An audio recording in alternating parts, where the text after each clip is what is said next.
네, 저는 강북삼성 성형외과에서 화상과 잘 낫지 않는 만성 상처, 그리고 혈관과 신경을 이어주는 미세 수술 기반으로 수부사지 부분의 재건 성형 수술을 전문으로 환자분들을 도와드리고 있는 신현우라고 합니다.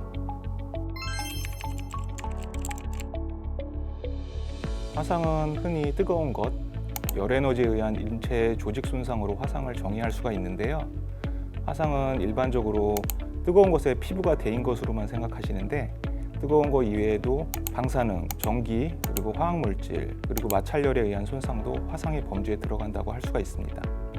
화상은 신체의 가장 표면인 바깥쪽 피부에 나타나기 때문에 복잡한 검사 없이 쉽게 진단이 됩니다. 화끈거리는 자결감 느낌의 동통, 그리고 빨갛게 부어오르는 발적, 그리고 투명한 액체가 관찰되는 물집 등이 대표적인 증상입니다. 흔히 우리 주변에서 발생하는 피부의 화상은 크게 3단계 정도로 나눌 수가 있습니다. 피부는 표피와 진피층으로 나눌 수 있는데요. 1도 화상은 피부의 여러 층 중 표피층에 국한된 화상이고, 빨갛게 발적이 나타나고 화끈거리는 가벼운 통증을 동반합니다. 햇볕에 의해 발생하는 일거한 화상이 대부분 이 범주에 속합니다. 하루 이틀 냉찜질 해주시고 충분한 보습을 해주면 일주일 정도로 후유증 없이 회복이 잘 됩니다. 2도 화상은 표피층보다는 깊은 진피층의 피부까지 손상을 받은 경우인데, 우리가 흔히 생각하는 물집이 잡히고 매우 통증이 심한 화상의 형태입니다. 진피의 얕은 부분까지 손상된 경우 얕은 2도 화상, 그리고 진피의 전층, 그리고 진피 전부가 화상을 입은 경우 깊은 2도 화상으로 분류가 됩니다. 2도 화상을 얕은 깊은 두 가지로 나눠 놓은 건 경과, 치료, 후유증이 다르기 때문입니다. 얕은 2도 화상은 피부의 자가 치유력을 기반으로 한 드레싱 치료로 회복이 가능하지만, 깊은 2도 화상은 화상부의 피부가 저절로는 재생되기가 어렵기 때문에 크기가 작은 경우를 제외하면 피부 이식 수술 등 수술적 치료를 필요로 하게 됩니다. 3도 화상은 피부 전체층과 피부의 심부, 피하 지방층까지 화상을 입은 경우고, 이 경우는 거의 모든 경우 피부 이식이나 피판술 등 수술을 요하게 됩니다. 대표적인 후유증이 화상 흉터일 겁니다. 화상 흉터는 어디 찢어지거나 다친 흉터와는 다르게 면적이 상당히 큰 경우가 많고, 미용적으로 매우 보기가 안 좋고, 안면과 손 같은 사회적 노출부에 발생하면 환자의 직업, 사회적 생활을 심리적으로 위축시키기도 합니다. 그리고 또 하나 화상 흉터에서 주의할 점은 구축이라고 하는데요. 쉽게 말해서 당기고 오그라드는 증상이 나타날 수 있다는 겁니다.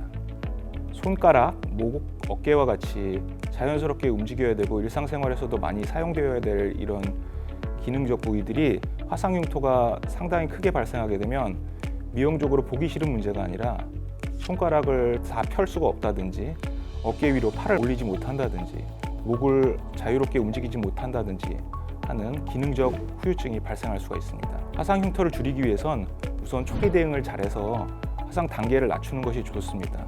1도 화상은 흉터 없이 회복될 수가 있고, 얕은 2도 화상은 정상적으로 치료된다면 피부의 색깔이 안 맞는 정도의 피부 착색, 그리고 가벼운 피부 질감 변화 등 가벼운 흉터로 진행할 수가 있습니다. 깊은 2도, 3도 같은 그 이상의 화상은 흉터가 매우 심할 수가 있고요. 흉터를 치료 관리하기 위해서 병원을 지속적으로 다녀야 될 수가 있습니다. 화상 흉터를 가볍게 만들기 위해선 화상 상처를 회복 이후 가급적 조기에 촉촉하게 보습, 그리고 필요에 따라서는 스타킹이나 팔토시 같은 압박요법을 사용해서 한 2-3개월 정도 번거롭더라도 해주시는 것이 화상 흉터 휴유를 가볍게 하는 데 도움이 됩니다. 화상 흉터가 심하게 진행됐다면 의사 선생님을 만나보시고 상의하셔서 국소 주사요법, 주로 스테로이드 주사입니다. 레이저 치료, 그리고 조금 더 심한 경우에는 흉터 성형 수술을 해서 흉터를 완전히는 아니지만 원래보다는 상당 부분 경감시킬 수가 있겠습니다.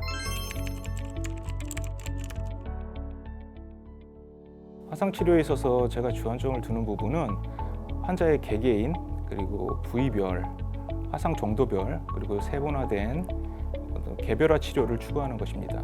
환자의 나이, 성별, 그리고 화상 치유를 방해하는 환자의 기저질환에 따른 치료 방법의 구분이 필요하고요.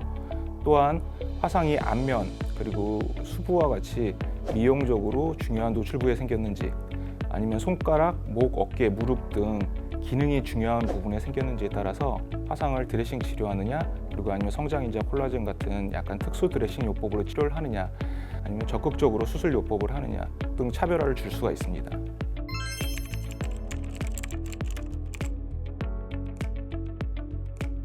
화상을 입었을 때는 즉각적인 여론격리, 그래서 뜨거운 곳에서 바로 멀어지시고요. 예를 들어서 불 붙은 옷은 빨리 벗어버리시고 전기장판이나 이런 것들은 빨리 그 자리에서 피하시고, 환부를 흐르는 물이 좋습니다. 흐르는 냉수나 수돗물로 냉각시켜 주세요. 감염을 우려해서 약국 가서 소독약이나 식염수 사다가 씻으려고 하시는 환자분들도 많이 계시던데, 그것보다는 일단 무조건 빠르게 시키는 게 중요합니다. 그리고 병의원도 빠르게 방문도 빠르게 해주세요.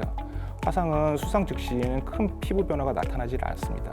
하루 이틀에 거쳐서 피부 조직의 열 손상 징후, 대표적으로 물집이죠, 등이 나타나게 되는데, 초기에 방치 내지는 적절한 드레싱을 받지 못하면 피부 회복이 느려지고, 이는 화상 흉터가 심하게 만들 수 있는 원인이 될 수가 있습니다.